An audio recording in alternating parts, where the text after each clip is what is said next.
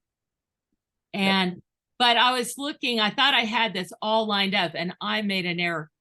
So here's what I wanted to show you, and I will find it when we do our stop, start.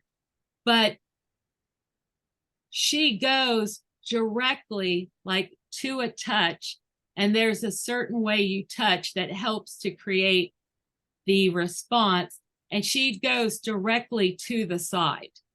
Now to do this, she has to cross her feet. Yes. So in a single session, she is like, you saw her walk at the beginning of that last little piece of video, but in this other piece, she doesn't walk at all. She just gives that really clean walk to the side. And then I go to the other side and she gives a really clean walk to the other side. And I ask her to go 2 steps or more to each side. And you'll see we still have work to do because she doesn't, her steps are not equal. She tends to move her shoulders first and her hind feet have to catch up with her. But you can also see her working on that. So this horse has a picture of this behavior. Not exactly what it looks like because she's never seen another horse do this. But she has a mental picture of what the proprioception is for her.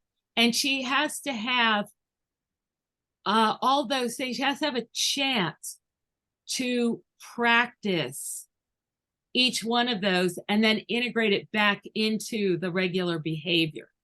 Yep. So the reason I wanted to show you is because in a certain way, this is very, very fast. It's so detailed. Like, I'm not asking her to run from here to there as fast as she can, or, you know, to tag as many things as she can or anything like that. I'm asking her, can you do this precise thing? And I can really see her making progress. But I could understand very easily why people doing what you're doing might not see anything at all. So I don't know what it looks like to you. So when I look at it, I'm thrilled with what I'm seeing from her. Not as thrilled with myself, but I'm thrilled with her. But do you think that video like that would have any meaning for your students? Well, I've got to be careful to answer that because I can only talk about my immediate world and the world that I'm involved in. It's not so much the behavior of sidestepping or so forth. It's about how you achieve it and what the animal is feeling and what's really going on as opposed to what we perceive is going on. That animal there's had prior learning, correct? Okay. When was the last time it did that exercise, or has it ever? That particular exercise was at least 2 years ago. Okay. So there's a mental memory. The thing, from an academic's point of view and the way I've learned things, I find it fascinating that you're talking to the animal. So my question is, how does the animal identify what the specific target behavior is? Because I explained it all. Because I explained it all. Like, she knows all of these things. And that's like in dance. In dance, I'm sure they have it in martial arts too. You have the positions. So you have first position, second position, blah, blah, blah. And there's a position of the arms, but also the feet. And then they'll take what they call an attitude. So an arabesque is an attitude. And that's where you lean over and one leg goes out behind. Well, you can do an arabesque in first position or second, to the left or the right, et cetera, et cetera. So this is why I said this is behavior by Legos. Yes. Each one of those things is taught individually, and Yes. it is amazingly fast. So I will teach 10 to 15 things in a minute. A lot of times. In a minute? Yeah. See, Okay. yeah. Okay. So, I'm trying to see if this video of Rocky. I'm I trying. haven't looked at this in so long. Sure. While you're looking, I'm trying to think of specific applications for us. Like, Okay. This is my working dog, German Shepherd, and he got heartworm from a you got trip. what? Heartworm Oh, from a trip to Florida, yep. and he can't at this time. He can't chase balls or anything like that, which he lives for. He's on 6 months of cage rest. So what I did is I taught him to play football. Not sure what this video shows, but I'll look at it. We'll look at it. And I had to translate his passion for running to get a ball and grabbing the ball and having the ball into playing what I call football. Okay, can you send me the ball? Doesn't want to give it up. Good. Here. Good. Good send.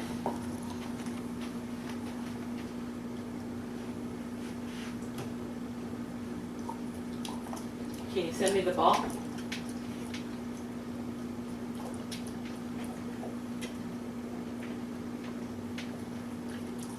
Okay, I'm going. Can you send it? Good, good, good, good, good, good, good, good, good. Send it. Peter. You gotta send it. Nope, you gotta go back and send the ball. Good, good, good, good, good, good, good, good, good, good, good. Come on, send it.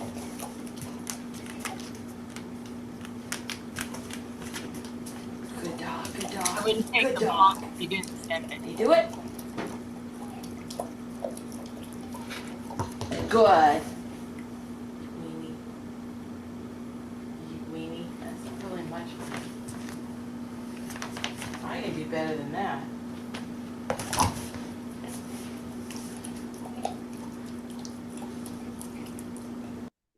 So where we ended up with this is we went from this to saying where the ball had to go. Yep. Kind of like when you play pool. I don't even know if I have videos of that because, you know, you're just going through life and you're doing this stuff. Anyway, we started ricocheting it off the counters. Yep. And so I could specify what kind of ball, if he would just roll it or if he would ricochet it. And as you see, he doesn't want to give up the ball. As long as I'm looking at him, a lot of times he didn't want to. But if I started turning my back to him, he would roll that ball so it would hit my foot in the back. Yeah. So that I would then, and this is the dog that's like your dog, perhaps, in that he created a problem out of walking to the exercise pen. Yeah. And it's taken him till now, he's over 10 now, to start to decide he might want to deconstruct that part of his life. But anyway, it starts with one little concept, and then we keep adding another concept, and we keep relating them back. So in research, in certain kinds of research, they call this mental mapping. Yep. Operant conditioning, you do the same thing over and over and over again. They're making a neural rut. Rut. Yeah. Like the rut on a vinyl record that causes the needle to stay there and play that song. Yep. But what I want is like a lake full of lily pads. And the dog knows every lily pad and he can jump from one to the next. Yep. And it requires the dog to be much more on his game all the time, and the trainer too. But it's a much more resilient, flexible way to teach them, because so many times, especially in what we do, people want to just, they worry about compliance more than they do over appropriate behavior. So like, what happened to all the 9/11 dogs? Almost all of them died of cancer. Why? Because they're taught to sit to alert. And they sat in toxic stuff. And, they also breathe it in and everything. So it's more than that. But it's like, if you're working a hurricane or a flood or a building fire or anything where the environment's going to be toxic, why in the world would you have your dog sit in that? That doesn't make sense. But they go out of their way to create a really automatic response that the dog doesn't even think about. It's almost like the dog can't change his own behavior. Because that's probably the desired outcome. That's probably what? That's the desired outcome. That's the target behavior. Stare at the odor until you're rewarded, despite where it's sitting. Yeah. And from your knowledge, this is just from my own personal thing. From your knowledge, is that really what you want? In your perfect world, what would in a perfect world, I don't have them sitting. I don't care about the physical aspect of the animal. I care about that he has true odor recognition, and I don't care how he presents it. As long as it's staring at it, he could be standing on two legs for all I care, as long as he's true odor. Yeah, that's how I feel about it too. Now, with the horse in the video, did you notice her vocalizations? Yes. Did you interpret those any particular way? No. Okay. She does that when she feels like she nailed it. Okay. She's like excited. She's literally talking back to me. Mm. And so when I go, yes, you did it, she'll be like, and that's her. And sometimes one of the more universal behaviors, parrots definitely do it, cockatoos do it. Dogs a little different, but a dog loves a victory walk. But horses and people, you can tell by the way I walk that I'm a, whatever, that thing, that John Travolta thing. And she will do that. She will, yes, I'm so good. So anyway, I can understand why this could be problematic, but I said, why don't you just ask the dog when they find an odor? Like, ask them what it is. Ask them who it is. You could, like somebody that works making perfumes knows the smells of hundreds, if not thousands of different scents. A dog could learn that as well. A dog knows that as well. You just have to have a way to have that conversation. The response I got was, we are working with explosives. I don't want this dog to think about anything but this one odor. And I could see their point. But you work with explosives and you talk about more than one thing.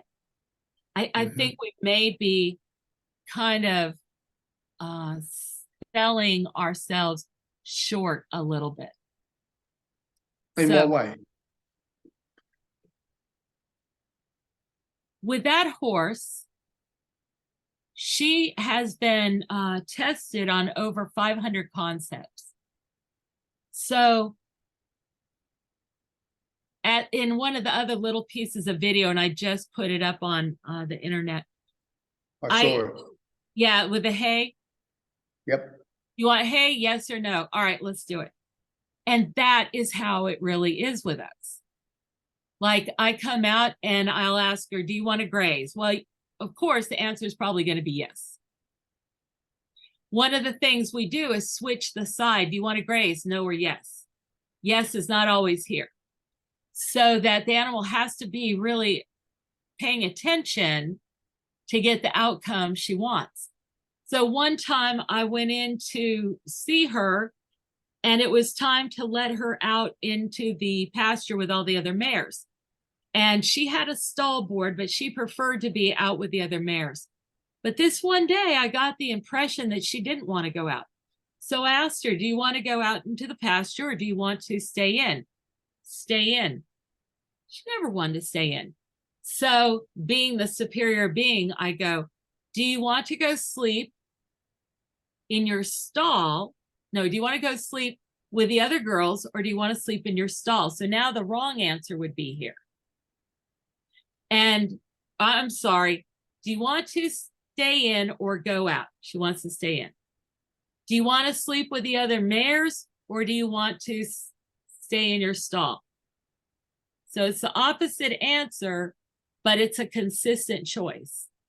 So right. I called the stable owner and I said, for some reason, Sarah doesn't want to sleep outside. Do you mind if she sleeps inside? No, not a problem. So the barn manager comes in and I said, for some reason, Sarah doesn't want to go outside tonight. And the manager goes, oh, I know. I don't know why, but I just got that feeling. So I asked her, do you want to go out or in? And she told me she wanted to stay in and she never wants to stay in. So I kind of didn't believe her. So I asked her again and she looked at me like, what's wrong with you? Are you not listening? And she said she wanted to stay in. So then I asked her if she wanted, hey, that was a definite yes.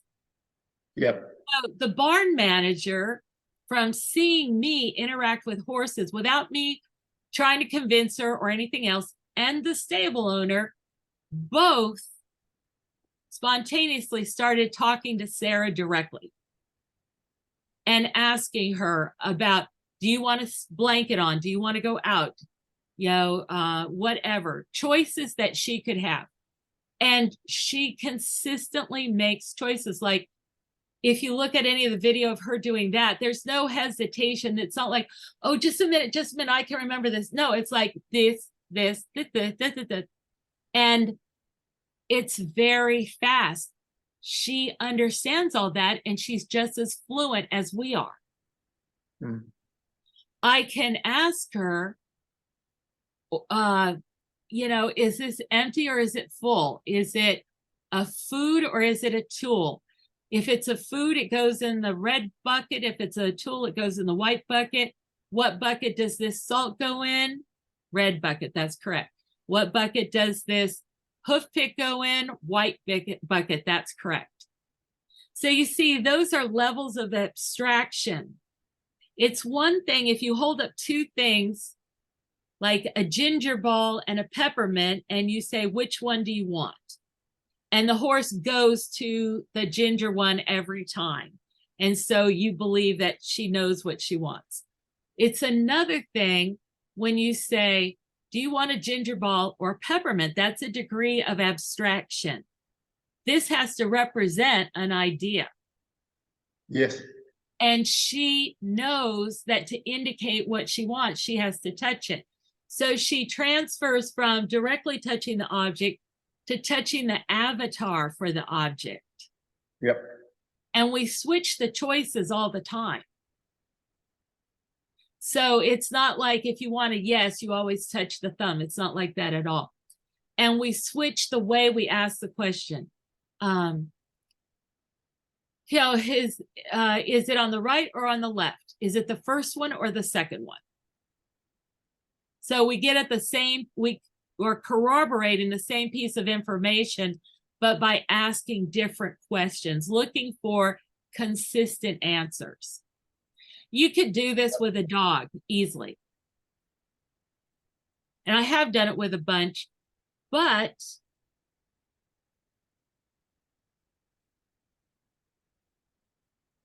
it's not as easy for them. Why? Good question. And I think one of the reasons is emotional. Because my German Shepherd, you know how they say dogs and horses see more on the green, the yellow, blue, and black Yep. and white, and not red, orange, all that. So I had just made a bunch of graphic symbols to communicate with my German Shepherd before this one. And then I read this about their vision. I'm like, oh, dang. So I took pictures of all the symbols in black and white, and I saw they all had enough contrast that the dog would be able to see it, would be able to see the symbol. And so I got all these symbols out and I taught the dog the meaning of them, and then would ask him, like I'd show him a symbol. When I worked at the University of Maryland, he would ride in the front of my tractor. I'd lift the front loader up to the barn loft and tell him what tool I wanted him to get. I'd put on little leather things on the tools, and he would go up to the bench and grab the correct tool and bring it back and hop back in the front loader, and then we'd be off and running. But if I showed him the graphic symbol for ball, frisbee, stick, he lost his mind. You could not ask him, do you want a frisbee? Because he's like, stupid woman, just bring the frisbee, you know? He just got so excited. This is a really smart dog, an exceptionally smart dog. And he could not get past the excitement. And they talk about this, the Navy SEALs have various people that made videos. Actually, it wasn't in their official capacity, it's after they retired, but they talk about what dopamine does to performance and response. Yes. So my short answer to what I think needs to change with training dogs like you work with for the tasks you work with is that it needs to start at the slow, small, but very detailed, precise range, precise point. And then after the precision is mastered, only then do I let things accelerate. So that's what you're seeing with that horse. This is not dancing. It doesn't look fun or anything else. And that's what dancers look like, by the way. When dancers are being trained, you tell them what they're going to do, and they're like, okay, la, la, la, la, la, la, la, la, la. And it isn't until they get all of that detail mastered and integrated. And the toughest thing, just for the record, is if you teach things in little phrases, and then you teach a second phrase, it's like you need to teach a third phrase, which is half of the first one and half of the second one. Because there's some kind of barrier that when you join them together, they don't transition over the joining. Really? Yeah, that's a definite. And that's with human dancers as well. So there's this desire to work with high drive dogs, but now we should just switch to what we want to talk about for our stuff. But people want to work with these high drive dogs, but I believe that they're going to get way more out of it if they teach the dogs how to step out of their high driveness. Yes. Yes. And that's where I'm at right now. I've been investigating this for a few years because as a breeder, we strive to achieve a potential drive level. And then it's the old notion of be careful what you wish for, because now you have a complete junkie who's crazy and addicted to a behavioral state. And that state is very difficult to get the dog out of. And when he can link classical condition or link these signals that are forthcoming, that's when I lose him. If he knows balls are coming, if he knows we're going into the arena, if he knows I put the choke chain on him or the first saver and says, and I've linked that to a signal to reward. He knows all these damn signals, and I've done my best to circumvent that, change things around. But he's Like so quick. fencing the whole area. Correct. He's so quick to get it that this dog would have benefited, and his son, who's very much like him, would have benefited from understanding how to achieve a complete calm state first and give him a signal that says, now that you are calm and relaxed and you can think, we can train before we develop this addictive state that is just almost impenetrable. This dog will endure anything. It's crazy. And I'm at my wits as to, he's forging in the healing. He's a beautiful dog by nature. He's got a very kind heart, very driven, has all the bells and whistles for the optimum level of performance that we want, to his detriment a little because his prior owner excited him or hyper excited him, where everything's just an open frenzy. Has very good control mechanisms in place, understands behaviors very well, except for this damn forging. And you've got to remember one thing, Kayce, he's been doing it for 4 years. That part isn't a problem. Okay. That is not a problem. Well, But 4 years of inappropriate healing position. We've got to change the position back further.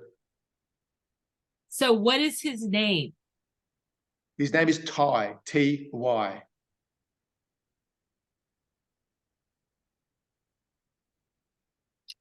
Okay. As we go forward, we might try some neat stuff. So when we have our private talks like this, we can cover various stuff. When we have our public talks, I do not want to give away my curriculum. Oh, of course. Absolutely. On the other hand, it's not really so much to worry about because I've given away so much of it, nobody gets it.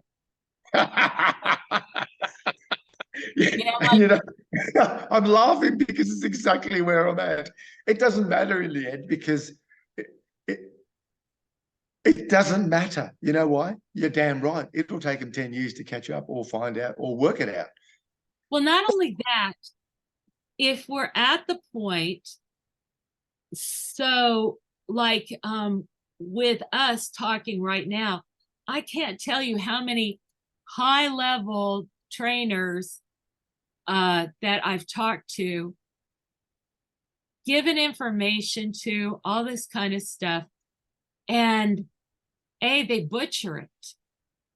Like it's like they're trying to take it, but they mess it up first. Like if they understood it, they would take the good parts and leave the parts that, and they don't do that. And they don't get what they're being, what I'm communicating to them. And well, that's a given because we're not in your head. Likewise, you're not in mine. And I can only perceive and believe that you get what I'm saying, but that's not the reality. The reality is that I'm on a different planet at the moment, potentially. Yeah. And,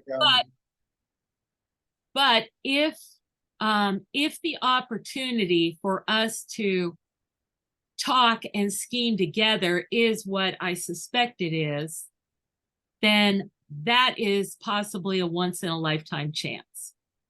Sure. Then,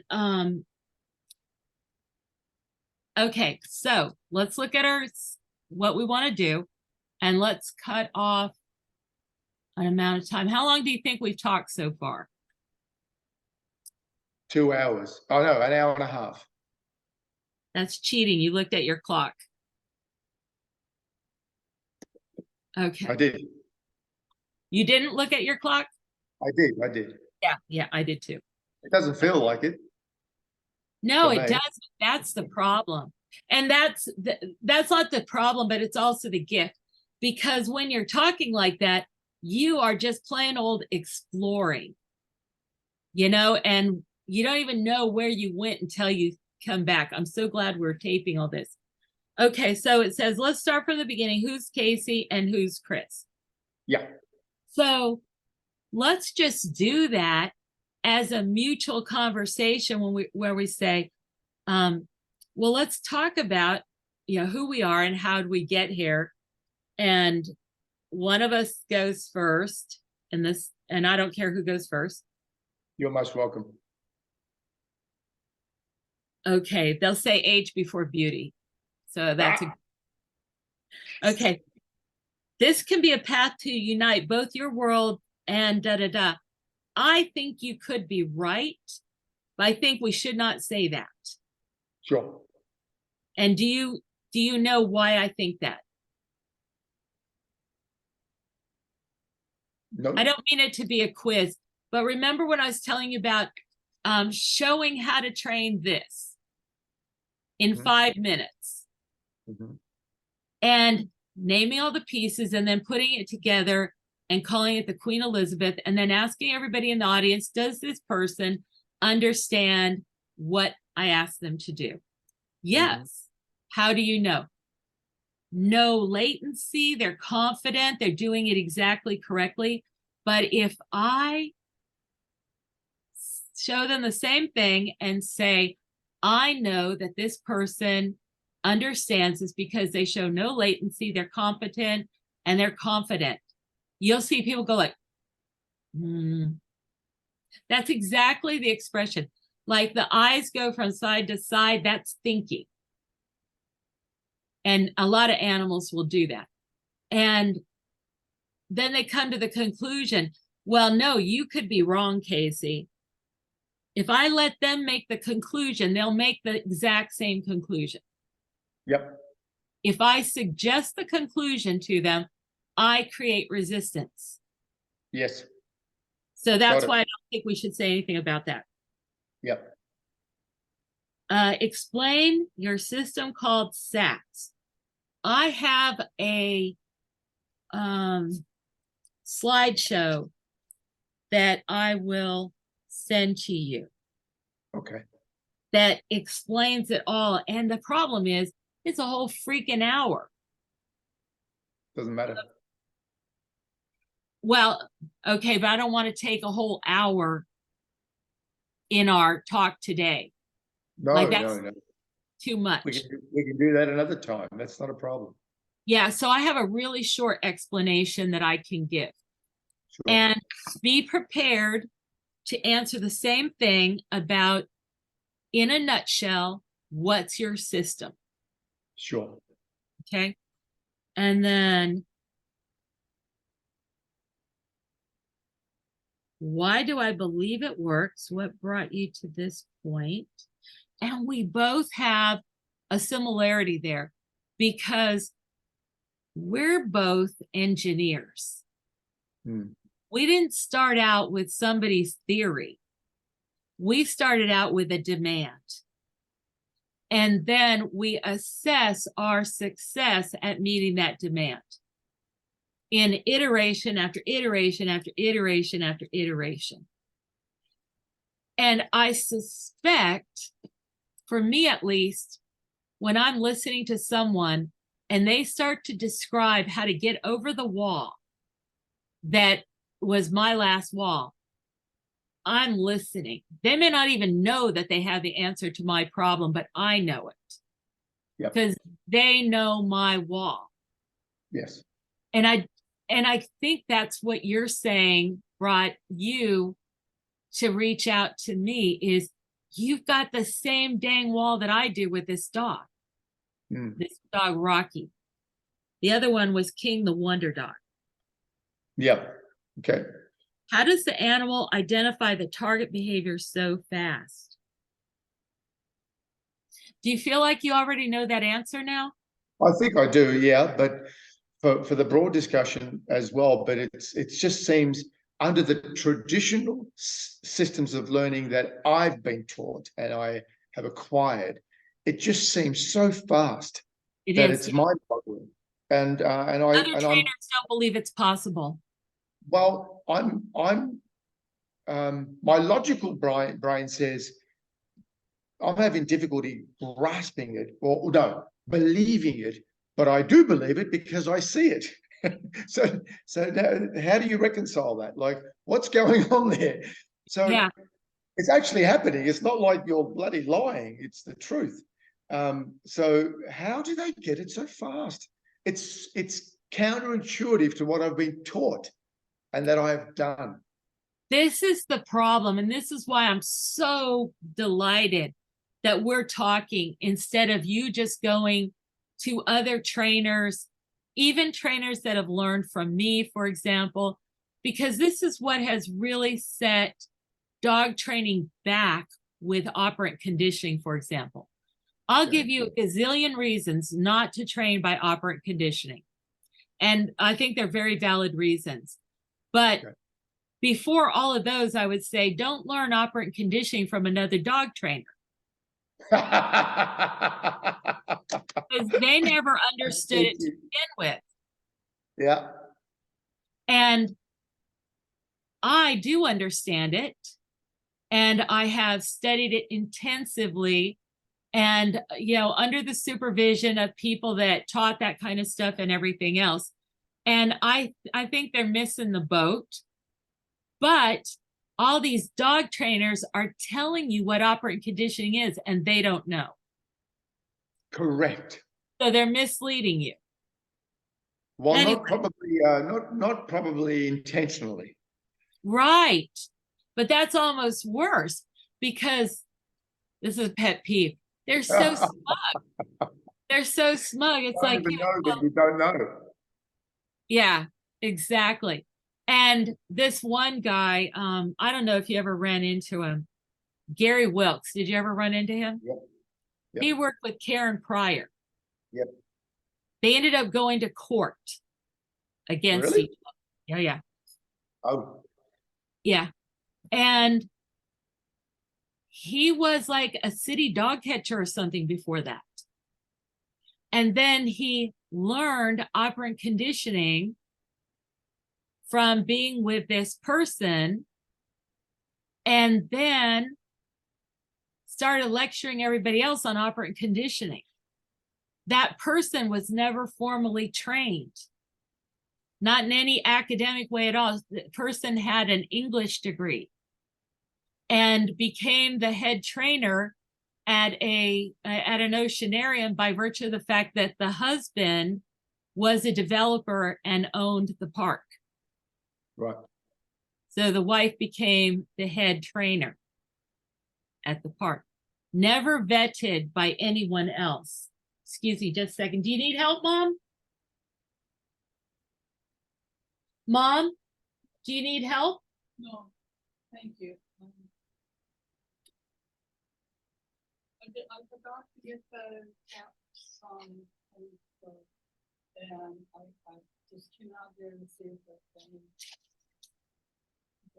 anything that I could put for the tab. Okay, Mom, you get more in the morning. You can give her all of that. Yeah, I know. But Okay. I wanted to see if I had any for tomorrow. Okay. We have plenty for tomorrow, okay? Yeah. Love you. Oh, you too, honey.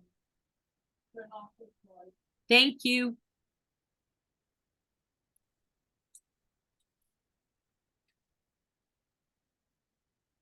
Okay. The person wrote a book and a professor of learning theory wrote an article about it, how they misuse all the terminology. But all these dog trainers have grown up on this book. Not only that, they went over and became marine mammal trainers, because the Wow. next generation, and they don't understand operant conditioning, but they think they do. Yeah. Okay. Of So, course. so the limitations you have in operant conditioning are twofold. They're because of the limitations of operant conditioning, and they're also because of the limitations of the people that took it on themselves to teach everybody else how to do operant conditioning. Yeah. Okay, free shaping. We'll see how much time we have. One of my favorite subjects because it is such a cruddy way to train. It is such a what? Cruddy way to train. Like you want to get nowhere fast, do free shaping. Have you already found that? Not only that, there's a lot more to it. There's so many other okay outcomes, but negative outcomes as well, particularly for our competition. And I'll give you one very, very good example just quickly, is this teaching the dog to spin, or the dog spins and you reward him in front of you. And as a decoy are you aware of the IGP sport where the decoy is standing in the blind with the Yeah, bite a slip? little bit. Like I've seen it and everything, but I'm no expert. Well, so the dog has to bark there, and he's got to bark with intensity and vibrance, and it has to be a perpetual barking with rhythmic barking so that the dog is enthusiastic. And then if the dog feels frustrated and you've previously taught some free shaping, they'll throw a flip in there. Oh my goodness. And then as a decoy or a novice decoy, you panic. And when you panic, you ultimately reward it, and you can't get rid of it. It's a real struggle anyway. Yeah, I get it. I totally get it. That's one example. There's lots of them. Yeah, and that's that entrenched tendency. Because here's the thing. A shaped dog is not looking for your opinion. Yeah. He's going to entertain you. I think they think we're stupid people, and it's like they're easily entertained. Let me just spin for you. Good? Yeah. All right. Now let's go do what I want. Okay. And then the learning quadrant and your thoughts on it. Yeah, that's a really important good one. That's a really good one for the broad community. Yeah, it is. It is, because there's a lot of misconceptions and a lot of issues there. Yeah. Well, you're going to make personal enemies for me. You have to see one of your trained dogs to. It's like people don't have any common sense. Okay, there are people that say that they're purely positive trainers. And in operant conditioning, positive doesn't mean good, and negative doesn't mean bad. Positive means you add to the environment. Negative means you take something away from the environment. You could be a purely positive trainer and beat the dog all day long. This is not what these people intend, I suspect, but this is what they're claiming, is they're purely positive. You cannot have any success without contrast. Right. I don't care what you're doing, you're working in all four quadrants. Is that the conclusion you already came to? 100%. Okay, good. Well, let's smash them over the head with it. Okay. Well, I'm a very big advocate of that, because to look at it from a laboratory point of view, a clinical point of view, it just doesn't work. It's just not possible. It's just not possible. Yeah, you can't breathe in. You've got to also breathe out. I've got a diagram that I've drawn up, almost like a 3D diagram, trying to illustrate my thoughts at the time. And these things always evolve, because I'm not an academic, meaning I don't come from formal training. And the diagram is very much about that. It's trying to illustrate that it's all fluid, but it just becomes one big bloody mess. So when you're trying to, and so you'll have these breakthroughs in life where something will appear that could potentially demonstrate or produce some sort of paradigm or a diagram that could illustrate what you're thinking. And then, I look at it a year later and think, what was I thinking? Right. Okay. So I'm a stickler for precision in a lot of places, for example, with communication. Yes. And so with the terminology, I went through and made a dictionary, a lexicon of terminology. Yep. And then I taught all my students this stuff. For example, you shouldn't say punisher at all. You should use the term diminisher. And then I go into why. And my definition for reinforcer is it's a stimulus that increases the frequency of the behavior it immediately follows. You're going to see a lot of people say a reinforcer is anything that increases the probability of a behavior. Probability is an unexpressed potential. Operant conditioning is based on counting the behavior in front of you. You cannot assess a probability. But guess who made that definition? Skinner. He did? Yeah, he did. Okay. And then where they said, you can't say a reinforcer is a reward, because a reward is a subjective state that the dog can only assess if he feels rewarded or not. So you can't know if the dog feels rewarded. You can only say if the behavior was strengthened or reinforced.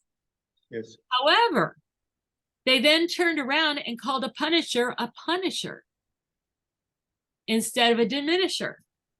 And I have brought this up over and over again at conferences and so on. And they just like, go away, go away. And it's like, it's such a glaring inconsistency. They have to change that, because people are. Who's they? Can't think of the word now. The hierarchy of people that are protecting operant conditioning. Right. ABAI, let me see, Association of Behavior and Analysts International, ABAI, and the learning theory people and so on. They have to redefine it. And you can read all about all this learning theory stuff and everything. They do not have a concept of targeting. And they have no way. The reason they have to do free shaping is they can't figure out how to explain anything to an animal. And so they brought in all of a sudden luring. Luring is full of other problems. And yet you can demonstrate and show targeting over and over and over again. And they don't get it. And meanwhile, when I was coming up through the ranks of marine mammal training, we used targeting. And we used it in a very fluent way, like, you start targeting an animal, you can do. You can show them everything you want to do. You can show them what body part moves through space, where it lands, all this stuff very, very quickly. And you can name all those things. Whereas when you lure something, if you wanted to teach one of your dogs to put one paw over his ear to protect his ears and the other paw over his ears, how are you going to lure that? Tell me. You're not. You're not going to do that. If it doesn't involve the dog's mouth trying to eat the food, you're not going to get it. Not only that, have you ever followed anybody home or to any place like you didn't know how to get there and they say, just follow me? Yep. And you get there, right? And I can't remember how to get back. Exactly. Yeah. Exactly. Very good point. That's a very good point. Yeah. And we've tested it. Some of our trainers have tested it with kids. And the kids actually learned as quickly with luring as they did with the bridge and target. In other words, they learned to produce this behavior on cue. But when you ask them, they were not conscious of what they were doing to get the reward. They were just following. They unconsciously, their subconscious created this behavior pattern, but their conscious did not get the memo. Got it. Okay, so we should think about, we can make this first one training with Kayce, but we can think about, like, maybe we want to make a separate platform and, call it something else. I don't think it should be I forget who calls something, but they'll come up with these aggrandizing names for what they're doing. Yep. Like, the trainers, like echelon, top echelon, or something like that, which is like, will automatically Look, I think you let it evolve and don't worry about it too much unless you have the capacity to edit and change things around. And then wherever it go ends back. up, you manage that later. Because that's not my concern right now. My concern is getting it out, getting something out, and creating some clarity. And the clarity is really about your world and what we're doing, because I know there's something missing, and I've got to find what's missing. And when I find what's missing, a lot of people are going to know about it Okay. from my world. And I think it's important because it could be the very thing that people which will either inspire them to move forward or knocks them out of the equation, because a lot of people are getting very frustrated of making things work. And if this can make life easier for them, or explain it in a way they've never heard it before, or seen it in a way they've never seen it before, and apply it to their outcomes, and the dogs are better off for it, we can't lose. That's the way I see it. I want to agree with you, but what I have seen is that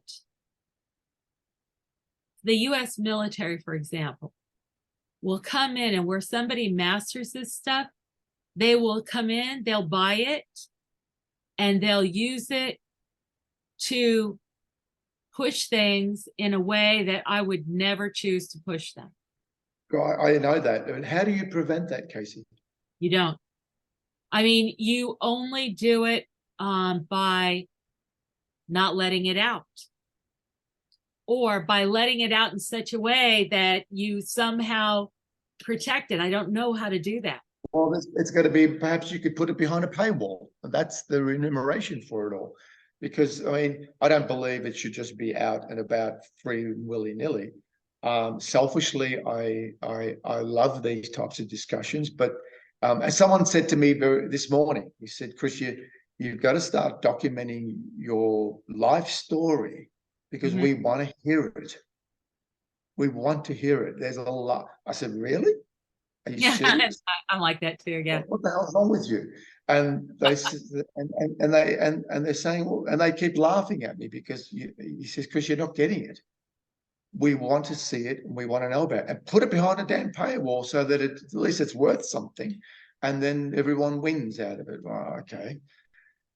You know, I mean, I don't think I'm in my own little world here, and I'm not out there as a big academic. Yeah, I know what I tell you what I do have is a PhD in practicality. Yeah, But not exactly. in academics. I was at a conference one time, and I walked by a group of young exotic animal trainers, and this woman goes, "Oh my God, it's Kayce Kotsopoulos." And the other people go, "Oh, really?" And they go, "Yeah, she's the goddess of zoo training." I'm like, seriously? Exactly. This is it? I have arrived? It's like, I need different perks. I need different, yeah. It's like, but I don't mean to presume for you, but I've met 2 American presidents and their wives, lots and lots of dignitaries, all this stuff. To me, everybody is a person. That dog is just as worthy of respect as anybody else I know. I treat everybody exactly the same. I don't need adjuration. I don't need groupies. I sense that you're similar that way. Correct. And so, yeah, I don't know. People, it is true. It is true that if people come and study in the presence of the master, it will change them. And they will get stuff from being in your presence that they don't get unless they come there. Correct. But I've noticed that with everybody that I pay a bunch of money to, and they've got really good techniques. And then I come to an in-person event, and they're all about the energy. And they're like, you have to learn to be at this rate of vibration, because this is the rate of vibration that goes along with this accomplishment. And they're right. And so I try to learn it, but it's just seems very strange to me. And then there are people that they just focus on, do you have that energy? Do you have that look? Do you have that? Which is why part of the reason I go disguised everywhere. I don't want anyone to look at me and think I'm this or that. I want them to have to at least do the work to think about things and so on. So I'm not built to make a lot of money right now. But you're right. You say you're not built for it, or you haven't. It doesn't matter to you, or I need a bit more clarity. And believe me, that's not my intentions here. If it goes that way, it goes that way. I have no preconceived concept of where this is supposed to go. Yeah, I'm there too. I'm there too. And all I would like to agree is that we make whatever decisions that are going to be made about it together. 100%. Yeah. And I personally feel that the best thing to come out of this is a chance to keep growing, to have another person to converse with and develop ideas with. Like, you can test and apply things that I'm not in a position to test and apply. Absolutely. And I've got some very specific exercises and ideas that I would like to, in other discussions that I'd like to show you the videos, and then address the specific problem. And I tell you what, and that needs to be documented in this capacity and in the practical essence, because we need to see the contrast. And we're getting, in my world, I believe we're getting very reliable results, but there's still these little things that frustrate me. And now we're at another level of too much power, and where it's not that we can't control it. I just think the means that we're controlling it is not right. So here's an analogy that I like. If you were in the desert and you were thirsting to death, yes, and somebody gave you a can of soda, you would be so thrilled if you could punch a hole in it with a rock, and if you could shake it up, punch a hole, and get some soda squirting up into your mouth. Correct. But wouldn't it be easier if you knew to pull the tab? 100%. Correct. So what has happened with the way that they breed dogs has been that they think the genetics are everything, which is kind of what you were saying. And I agree, they're very important, very important. But it's not the entire picture. It's not the entire picture. Oh, that's for sure. No, because, and also it can be worse than that, because the genetics trap the dog into tendencies. Yes. Tendencies to be too driven, etc. So what happened with the guide dog people is they decided that the German Shepherds were too hard. And yeah, they were too driven, too aroused, too demanding. They were like that fast car that you're talking about. And the person was blind. Hello. They're not signing on to be a professional dog trainer. They just need help getting around. So they went to labs. But not only did they do that, but they started breeding the labs to be softer and softer till they start having severe problems with dogs that were afraid of a leash even.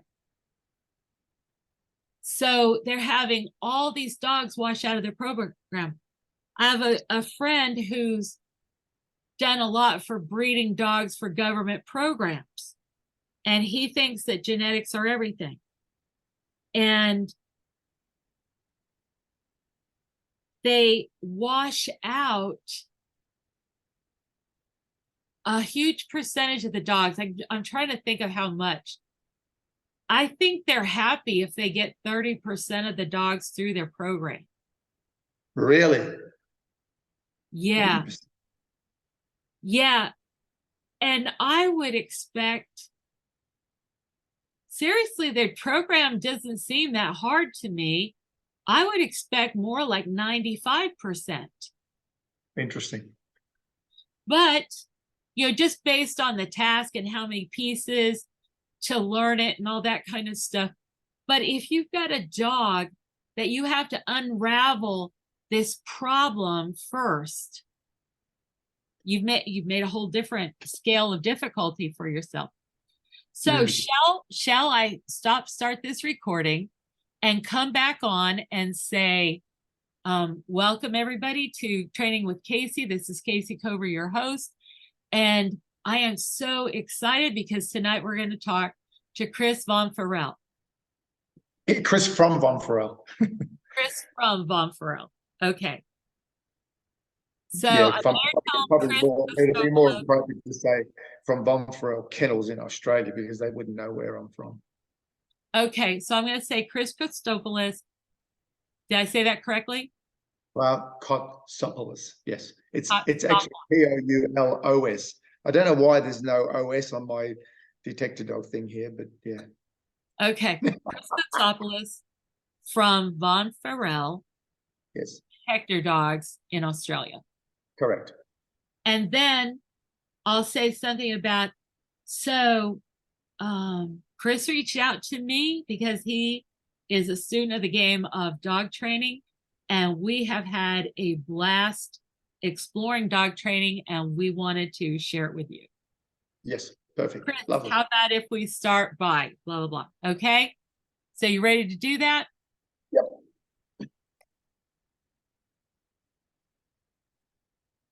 So stop.